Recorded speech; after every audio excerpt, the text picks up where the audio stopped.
बच्चों, प्रश्न नंबर 36 क्या कहता है?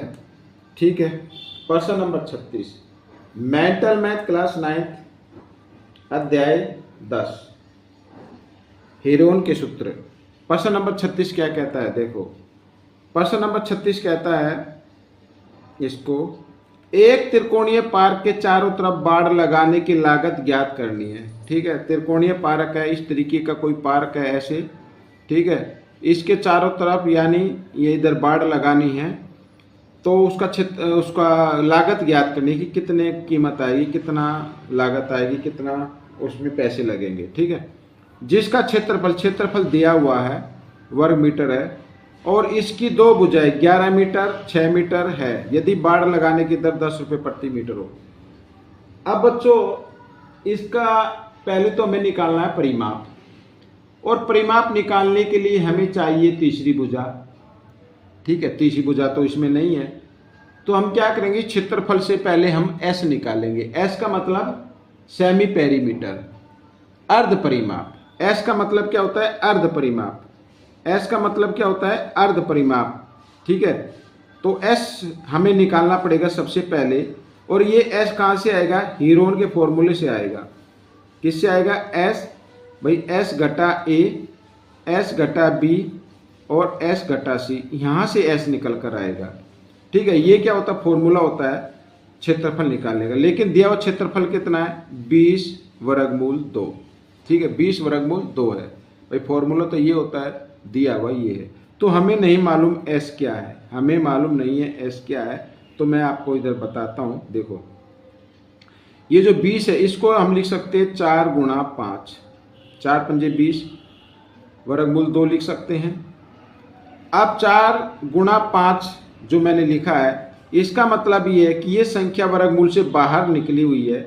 अगर मैं इसको वर्गमूल में डालूं, वर्गमूल में तो इसका जोड़ा बना होगा, तभी तो एक जोड़े में से एक संख्या बाहर आई, तो हम इसको वर्गमूल के निशान के अंदर लिख सकते हैं 4 गुणा 4 और 5 गुणा 5 और वर्गमूल 2। ठीक है, इस तरीके से लिख सकते हैं ना। तो बच्चों, अब इसमें हमें ये देखना है कि S कैसे निकल कर आएगा। S, ठीक है, मान लीजिए हम इसको S ले लेते हैं, इसको S ले लेते हैं, और S निकालने के लिए देखो कैसे निकालते हैं। पहली भुजा जमा दूसरी भुजा जमा तीसरी भुजा बटे 2, तीसरी भुजा। ठीक है, ये अगर S मान लीजिए 4 गुणा 4 हम S ले ले, वे S 4 गुणा 4 ले ली, 4 चौक कितना होता है? 16 होता है। 11 जमा 6 जमा सी बटे 2, और यहाँ कितना आ गया? 16। अगर मैं लिख दूँ भाई, ये एस है ना, एस कैसे आएगा भाई? एस तीनों भुजाओं का योग को 2 से भाग कर दे, तभी तो एस निकल कर आता है।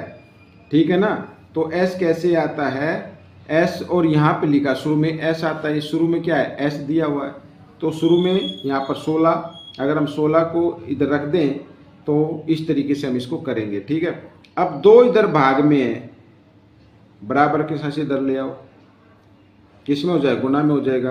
और 11 6 17 जमा सी बराबर इधर हो गया 32।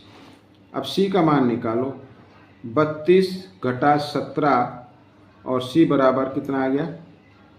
15 आ जाएगा, यानी तीसरी भुजा आ गई। अब आप कहेंगे सर अगर हम ये रख लेते तो? भाई आप रख लो, ये सेटिस्फाई नहीं करेगा। या तो इतनी बड़ी भुजा बन जाएगी, ठीक है ना, त्रिभुज की तीसरी भुजा इतनी बड़ी बन जाएगी जो कि त्रिभुज के नियमों के खिलाफ होगी। त्रिभुज का रूल क्या कहता है कि किन्हीं 2 भुजाओं का योग तीसरी भुजा से बड़ा होता है। अगर तीसरी भुजा इतनी बड़ी बन जाए कि उन दोनों भुजाओं को भी जमा कर दे तो भी उनसे छोटा रहे तीसरी भुजा से, तो भी ये रूल के खिलाफ होगा। तो आपको इस तरीके से करना है। सी आपका आ गया, ठीक है ना। अब आपको निकालना परिमाप, तो यहां पर मैं लिख लेता हूं त्रिभुज का परिमाप, त्रिभुज का परिमाप। हालांकि त्रिभुज का परिमाप ये आ गया। ठीक है, तीनों भुजाओं का। एक बार फिर जमा कर लो, कोई नहीं। 11 जमा 6 जमा 17 सॉरी 15 ही तो है ना। हाँ, 11 जमा 6 जमा 15, इससे क्या निकलेगा? परिमाप निकलेगा। परिमाप आ जाएगा कितना? 32। ये आ गया परिमाप, 32 मीटर। ठीक है, अब 1 मीटर का खर्च कितना है? 6, 1 मीटर का 10 रुपये, तो यहाँ लिख देते हैं 1 मीटर बाड़ लगाने का खर्च, 1 मीटर बाड़ लगाने का खर्च 10 रुपये, ठीक है। और 32 मीटर बाड़ लगाने का खर्च कितना होगा? 32 को आपको गुणा कर देना है 10 से, तो 32 दाई 320 हो जाएगा, 320 रुपये आएगा बच्चों। या तो आप इस तरीके से लिख दें या आगे भी लिख सकते हैं ऐसे, ठीक है ना, इस तरीके से भी कर सकते हैं, ये भी ठीक है, ये भी ठीक है, कोई दिक्कत नहीं है। तो बच्चों ये क्वेश्चन आपका सॉल्व हो गया, ठीक है। अब हम करेंगे प्रश्न नंबर 37, ये रहा आपके सामने प्रश्न नंबर 37, ठीक है। अब प्रश्न नंबर 37 क्या कहता है? देखो प्रश्न नंबर 37 भी आसान है। एक समचतुर्भुज का परिमाप 100 मीटर है और विकर्ण 40 मीटर है, तो समचतुर्भुज का क्षेत्रफल बताओ। तो समचतुर्भुज का परिमाप दिया हुआ है और विकर्ण दिया हुआ है। भाई विकर्ण जो होता है ना, या तो वो आयत का विकर्ण हो, वर्ग का विकर्ण हो, ठीक है, समचतुर्भुज का हो या समांतर का हो। तो विकर्ण क्या करता है? उस आकृति को समान 2 क्षेत्रफल वाले त्रिभुज में बांट देता है, ठीक है ना। तो इसका मतलब ये हो गया, अगर यहां पर मैं लिख लेता हूं, माना ABCD एक समचतुर्भुज है, नाम तो नहीं दिया ना, ये हमने मान लिया अपनी तरफ से, समचतुर्भुज है, ठीक है, इस तरीके से।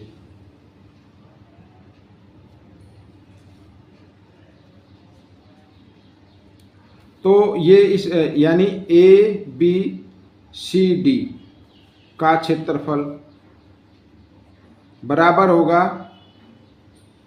यहाँ पर ABC का क्षेत्रफल और जमा इधर ACD का क्षेत्रफल, ऐसे इनका बराबर होगा, ठीक है। इन दोनों क्षेत्रफल का अगर हम जमा कर दें तो ये आ जाएगा। दोनों क्षेत्रफल भी आपस में क्या होते हैं? बराबर होते हैं, क्योंकि विकर्ण, ठीक है, समचतुर्भुज में विकर्ण जो होता है वो समचतुर्भुज को 2 समान क्षेत्रफल वाले त्रिभुज में बांट देता है। ये हमेशा याद रखना, आप लिख भी सकते हो, ठीक है। तो सबसे पहले अब इसका दिया हुआ समचतुर्भुज का परिमाप दिया हुआ है, लिख लेते हैं समचतुर्भुज का परिमाप।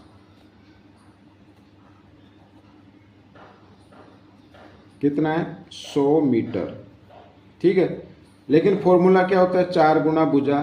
भाई इसकी भी भुजाएं बराबर होती है ना, तो जो वर्ग का होता है वही इसका होता है, 100 मीटर।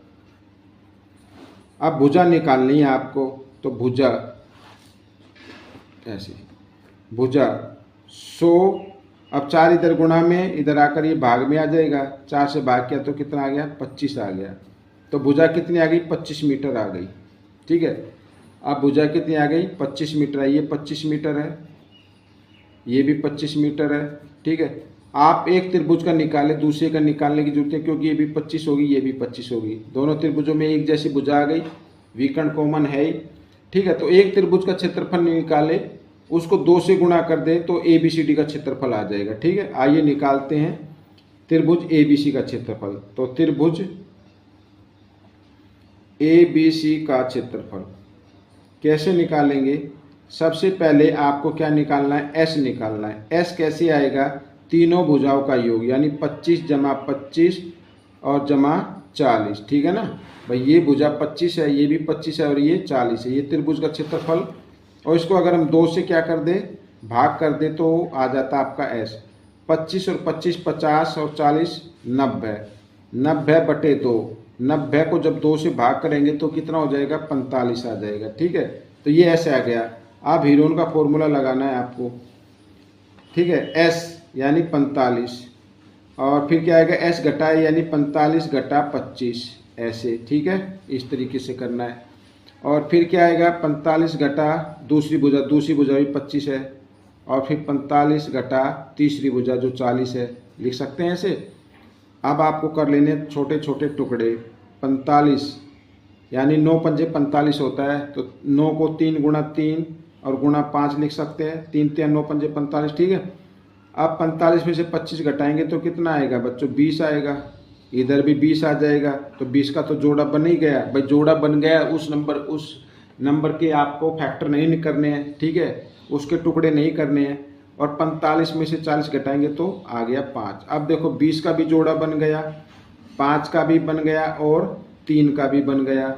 इनको गुणा करो, 20 पंजे 100, 100 तिया 300, 300 वर्ग मीटर। ये क्षेत्रफल आ गया बच्चों किसका, त्रिभुज एबीसी का। अब मैंने क्या निकालना है, समचतुर्भुज, यहां पर लिख लेता हूं,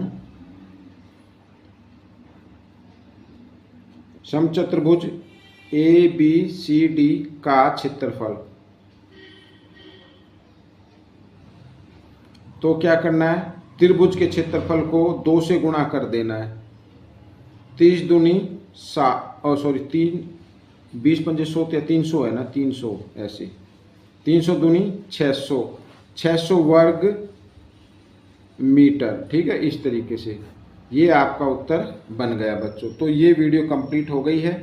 आपको ये वीडियो कैसी लगी मुझे जरूर बताना और इसमें से सीखकर दूसरे बच्चों को जरूर सिखाना। मिलेंगे नेक्स्ट पार्ट में, टिल देन थैंक यू।